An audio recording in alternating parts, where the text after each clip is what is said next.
what's up, guys? So I'm just gonna kind of break down a little bit of a season 2 ranked gameplay. So they just released this, looks like a couple hours ago, where Apex is talking about pretty much they dive into the team's philosophy, goals, and the nuts and bolts of how ranked leagues will work when arriving at the start of season 2 tomorrow, 7/2. So let's talk a little bit about this. I'm excited. That's all I gotta say. I'm super excited because the thing is, like, ranked, like, bro, this is like, it's an incentive to play, you know? Like, I love this game so much. I love everything about it. But it's an incentive to play the game. It gives you a reason to play. You want to grind. You want to do better. You want to place better next season. So you're gonna stay consistent for months, right? So it's huge. So let's talk about the pros and cons behind this, and let's get some thoughts going, okay? So this comes out tomorrow, the ranked playlist, along with season 2 and other new content.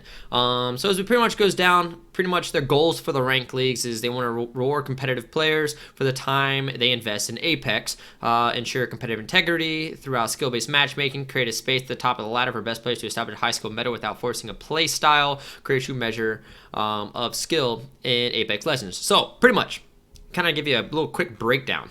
Pretty much here is they want to reward us. Talking about the competitive players, the people that are the sweats, that they call, right? So they want to give us our time back. It's giving us the ranked playlist. That's awesome. So we're going to be playing against other ranked players, people around your skill, right? And we'll get more in depth in a second as we go down the list here. Ensure competitive integrity throughout the playlist. So like I said, this is it right here. So they say it right in the beginning. No one can really say they're the best if all they do is stomp noobs in Skull Town. You're right. And that's the thing. It's like, there's a lot of people out there who get that 20 kill badge. You guys saw my other video. There's people out there, like, I made one brand new account. I wanted to test the thing, the 20 kill thing. I wanted to test it. So I went and made a brand new account. I was like, hey, look, if you're under level 20, do you play noobs? Yes, you play absolute fucking bots. I played one game on a brand new account, dropped 21 kills, 3,800 damage. That's in the one of the previous YouTube videos. So that's not going to happen in here, right? So these badges that you're going to earn, these cosmetic items that you're going to earn from placing these ranked playlists are going to be huge because it's going to be skill-based. It's not going to be based off of you making a new account and grinding over and over and over as you just go and stomp a bunch of bad players, right? So as we go to the next one, let's kind of talk a little bit how it works here, okay? Series and resets. So what they're talking about here is the first one's going to go from the first series is what they're going to call it, is going to go for the duration of season 2, which is from July to September, and then it's going to reset. It's going to reset back to and it's not going to go all the way back to its main ranks. Like, there's going to be 4 ranks, or there's going to be multiple ranks here. You have bronze, silver, gold, platinum, diamond, apex, predator. Okay, these are your things. 1, 2, 3, 4, 5, 6, and what I believe is each one is going to have 4 little subs like this one. So you see bronze, there's 4 different sub ones. So you have bronze 4, 3, 2, 1 is kind of how it's going to go, and I believe that's going to be in each one of these here as you go. I'm not sure if Apex Predator is going to have like Apex Predator 1, or if it's just going to be just straight, no, you touched Apex Predator, you're done. So I'm not sure if it's going to be like that, but you're having 4 in each one is what I'm understanding. So when you do the resets, from what I'm understanding when I read this, is when it resets, it's not going to take you, like, if you place up to platinum, it's not going to put you all the way down in bronze right away. And these aren't like cemented in and solidified. They said they're gonna watch it and change things as it goes on. But they said, like, if you reach platinum, the next season, the next series is what they're calling it. When they reset it, it may go down to gold. Like, it may go down 1. And they're going to do that for a little bit just so they can kind of see where, like, just they want to see the statistics. How are people winning? What are people doing to win? What type of players are winning? Do they need to make any adjustments so people aren't, like, cheesing their way through the whole thing? You know what I mean? So that way they can create a nice competitive environment, which is awesome. I think that is great. That makes me super excited. You guys know I've always talked about this in the stream. I'm very excited for, I've always been very, like, proud of how H1Z1 did their rank system, and now Fortnite is doing their rank system, and then you have all other type of things like League of Legends doing theirs, Overwatch doing theirs. I think a rank system is needed to keep the game alive. And like I said, it may only be catering towards competitive players, but I believe it's a big circle. Competitive players carries the casual players. Casual players carry the competitive players. Like, you can play competitive ranked leagues. Like, there's gonna be a lot of people in this gold and platinum just fucking loving it right here. Like, they love queue. They'll queue every day. They'll suck every day. They'll play this thing, right? And you have your fucking, like, epic fucking dudes sitting over in this little fucking area over here, just fucking, like, cleaning each other. So, but it gives you an incentive to play, right? So let's go down a little bit more. Let's talk a little bit more. Scoring. how is scoring going to work? So let's break this down. So pretty much what it is, it's going to be based off of points, okay? So you get 1 point per kill, and you can get up to 5 points total. You can't exceed that currently. They say they may change that in the future, but 1 point per kill, up to 5 total, right? Then you get 2 points for placing top 10, or 2 points, or 4 points for placing top 5, or 7 points for placing top 3. Those points do not add. For example, if you place top 5, you don't get awarded the top 10 and the top 5 placements as a total of 6. You will just get awarded for whatever you place. So for example, if you place top 5, it is just 4, it's not 6. If you place top 7 or top 3, it is just 7 points. That's it. It's not added the other ones. Does that make sense? So you're going to get your kills plus that. And then if you become the champions, that's an additional 12. So if you're a champion squad, that is 12 done. Now, I'm not sure if... Actually, yes, they did answer this. If you place champion, your top 10, 5, or 3, that doesn't matter. It's either top 10, top 5, top 3, or 1. That's it. So the most maximum amount of points that you can earn per game is 17 ranked points. 17 ranked points, that is it. Now, at bronze, in order to play these things, it costs points to go into them. So it costs points to compete in these ladders, and then... except for bronze. Bronze is absolutely free. Okay, so as you play bronze, like everybody should climb through bronze because it doesn't cost anything. So I think everybody should be able to get to silver. Everybody should be able to get to silver. Like without a doubt, if you just simply play the game, you should be able to get there, right? And then as it goes into gold, like silver is going to cost 1 rank point. So as long as you get 1 kill or just place top 10, you're good. If you place 1 kill, then you're breaking even, right? And the goal is to always stay in the positive. So if you place top 10, then you're guaranteed to progress as you go. Again, it's going to have its 4 ranks. And then you have gold. Gold is going to cost 2. Well, now you need to at least place top 10 or generate 2 kills, right? So you're kind of seeing how it goes. You have to at least hit 3. And then as you go to platinum, we're talking about 3 ranked points. That's pretty much just place top 10 and get 1 kill. I think that's pretty simple. That's pretty easy. I mean, right off the drop, you're probably going to get a kill anyways if you're a decent player. And the thing is, you're going to have some games where you'll probably drop and die right away, right? But, like, is that affect you? Like, you drop right away, you get no kills, right? But, like, you may have another game where you get like 5 kills right off the start and place top 10, right? So it kind of makes up for it. Now, they talked about the reason why they did it this way is they didn't want to just award kills. Like, I kind of wish the kill cap wasn't at 5. I wish it was a little bit higher. Like, I'd like to see like 8, like 7 or 8, something like that. Just a little bit more incentive for the kills, or like section based. So like 1 point per kill, but then once you hit 5, if you get more than 5, maybe it's 2 points per kill after 5 or something like that. To a certain point. That's what I would like to see. More incentive for the kills, because I can still see the way this is going to go played. So people are going to play this a couple different ways. I think in this lower ranked here, what you're going to see is you're going to see people playing like how they regularly play in the regular matches. They're just landing. They're landing Skull Town. They're killing people. They're doing their thing because there's no risk, right? As you start getting to this higher thing here, you're going to start looking at risk. So entering Diamond and Apex Predator, you're looking at 4 and 5 points to enter. Right? So if you're an Apex Predator, if you want to be progressing through Apex Predator, you have to be getting at least 5 points per game, right? At least 5. You have to get 6 to progress, 5 to maintain. That means at least 1 kill in top 5. At least 1 kill in top 5. If you place top 3, golden. You're in the positives, right? But at least 1 kill in top 5.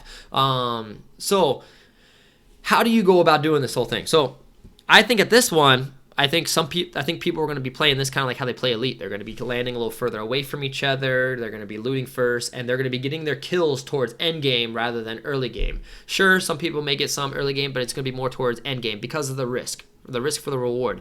If you land an Apex Predator, because remember, you're going against people based around your skill level. Apex Predator, you may get some diamonds in there, right? They said you may have some people flip around. It depends on your region, your time that you queued up, and then you're ranked as well, right? So, but the thing is these guys are going to be good players. Like, they're not going to be new players, so they know how to shoot, and they're probably going to be in parties, right? So if you drop Skull Town, right, or Market, and there's other people there, like, even if it's you and another squad, since it's early game and there are no points awarded, you may get that kill, but if you don't, you're back at 0. You just lost 5 points, negative 5 points, and that's too risky, right? So people are going to be getting their kills more end game, I think, here. So you're going to see a lot more end game battles, a lot more strategic play on this end. Whereas these ends, I think you'll see a little bit more of like just kind of regular games. It's going to be fun. We're just going to be pub stomping, right? And then as you go to Platinum, they're going to be, I don't know, I think you get a little mix of both. Now, they said when you play with friends, the way that higher ranked players aren't carrying their players through it or boosting accounts and stuff like that, the way that you're going to be placed up in rank, you could have a diamond player partnered up with 2 other bronze players.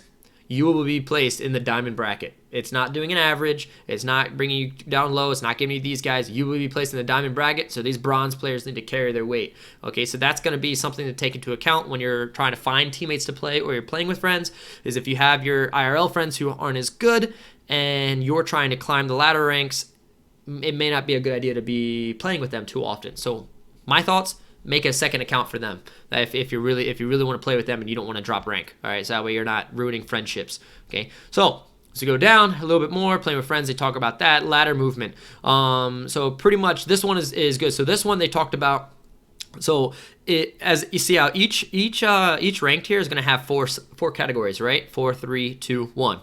You can't currently, again, they could always change this, but currently they said you can't drop in rank. So if you reach platinum, you can't go to gold. You will not. It will. If you go all the way to the lowest tier, number 4, 0 rank points in platinum. You stay in platinum until you climb throughout that bracket. All right. It's when the new season when the new series starts, it may bump you down 1, right? Just for statistical purposes, so they can see who's climbing and who's not. But so just keep that in mind. Is like when you're here, like when you're early level platinum. Bro, play risky. Like, you can take more risk at these early level platinums. But once you start reaching this high level platinums, you got to be a little more smarter. You got to be smarter because you're going to start playing better kids, and the risk is higher. You don't want to be dropping points and going back down. Okay, so that's how the ladder movements are going to be. As we go into rewards here, blah, blah, blah, blah, blah, you're going to be getting, with the rewards, they're talking about you're getting a badge for bronze, badge for silver, a badge for gold, badge for all of them, really. At gold, you get a weapon cosmetic. At platinum, you get a weapon cosmetic. Diamonds, where you get the weapon cosmetic with a dive trail. So that's going to be cool. And then Apex Predator, that one's going to be sick. You're going to get a dive trail with a weapon cosmetic. So I'm curious to see what that exactly is going to be. It needs to be so. I want this to be absolutely insane. Absolutely nutty. That's what I want to see. That's what I want to see. So, hey, you competitive players out there, once you guys hit this, look, the Destiny community made it real popular, doing recubs and stuff like that. Bro, I can see some people paying some big fat money for accounts on this, man. So you drive a couple accounts up there. Don't tell people I said this. Anyways, so let's go down. Penalties. This is something to take into effect. I'm not a fan of penalties. I don't like this, but I can understand it for rank play. But I don't like this. I don't like the fact that penalties are involved here. I think penalties should not be involved, or at least shouldn't be as severe, but I completely understand it. So if you die in the game, or if you leave the game all the way from character selection to anytime you are able to be revived, you will be hit with a penalty. That penalty can go anywhere from, penalties start out at 5 minutes of not being able to play in ranked and regular play. Ranked and regular play. So you cannot play the game for 5 minutes. I think that's a lot. I think it should be lower to like 1 minute and then climb up, but that's a lot. So they're really trying to take an impact. I think that's too much. That's my thoughts. And repeat abandons will increase that time up to a total maximum of 1 week play. You can't play for 1 week. I think that's crazy. So again, that just incentivizes make other accounts just in case, man. You shouldn't do that anyways. Just don't fucking leave. If you don't leave, you're not gonna have an issue, right? But so that means if you get knocked, guys, if you get knocked in a game and your team is nowhere around you, or they're about to die, you kind of have to sit there and just watch them and wait. Or if you get a teammate that doesn't want to res you, you have to sit there and watch them and wait. Now, I know people are real upset about this. Here's my rebuttal to it. Play with friends. Stop playing with randoms. When you play with pubs and randoms, like random people, expect that. Expect that like people are going to leave and people are going to play the way you don't want them to play. Like, you don't know them. So play with friends. There's a little more loyalty and a little more trust there. Okay, that's how you get around people leaving and stuff like that. But like I said, I understand both perspectives. I try to look at everything from both sides and then meet somewhere in the middle. So that's my thoughts on that. Don't think it should be 5 minutes, but is what it is. Don't leave the game. Problem solved, right? Loss forgiveness. No, and also this is only towards ranked games. Okay, so if you leave in regular play, I don't believe this affects you. It's only in ranked games. So as we go into loss forgiveness, it's the same thing as Elite Queue. If your partner leaves, you get loss forgive. Now, you can still earn points though. It doesn't mean you have to leave. You can still earn points. For example, if you are at a, like they kind of explain it here, if you, for example, in a diamond rank match where you came in last place, but you had 2 kills, right? You had 2 kills, but normally it would cost 4 tokens to enter, 4 rank points to enter. You had 2 kills. That means we're at a -2 loss, right, or a net loss of 2. It'll break it at even for you, so you won't lose any points, right? But let's say you had 5 kills. Then you'll have a +1. That's what they talk about there. So if you had 5 kills somewhere there, you have a +1 as it goes. Because like I said, they will reward you for doing well, but they won't punish you for your teammates leaving. I agree with that. That is perfect. I like that. Matchmaking updates. Here, they said those should be pretty much just talking about they're going to be watching it and making adjustments on the fly. This is going to be a big thing. They're going to be paying attention to a lot of the people, looking at the gaps. Yeah, this is right here, how large the gaps between ranks can be represented in a match should be. And this is going to be based, so expect the first, let's be real. Expect the first season, or first series, the first couple months, to be a little strange, right? And there's going to be a lot of criticism. Don't expect it to be perfect right off the bat, because you're going to see they may go in there and make it too easy to get to Apex Predator. They may go in there and make it too hard to get to Apex Predator, and no one's in there. They may make it where the matchmaking is so precise, where if you're an Apex Predator, it takes you 30 minutes to get a match. Hey, this is how Destiny community was, man. When it came into trials and all that kind of stuff, or the ranked or competitive, all kinds of stuff in comp. When you get to comp glory and stuff like that, you start getting high up. It's like, dude, you had it was so boring. You'd wait 30 minutes to get a match, and then you get a match, and it'd be against guys who are hacking or the same dudes over and over and over. It took you 30 minutes to go against the same guy over and over and over and over and over.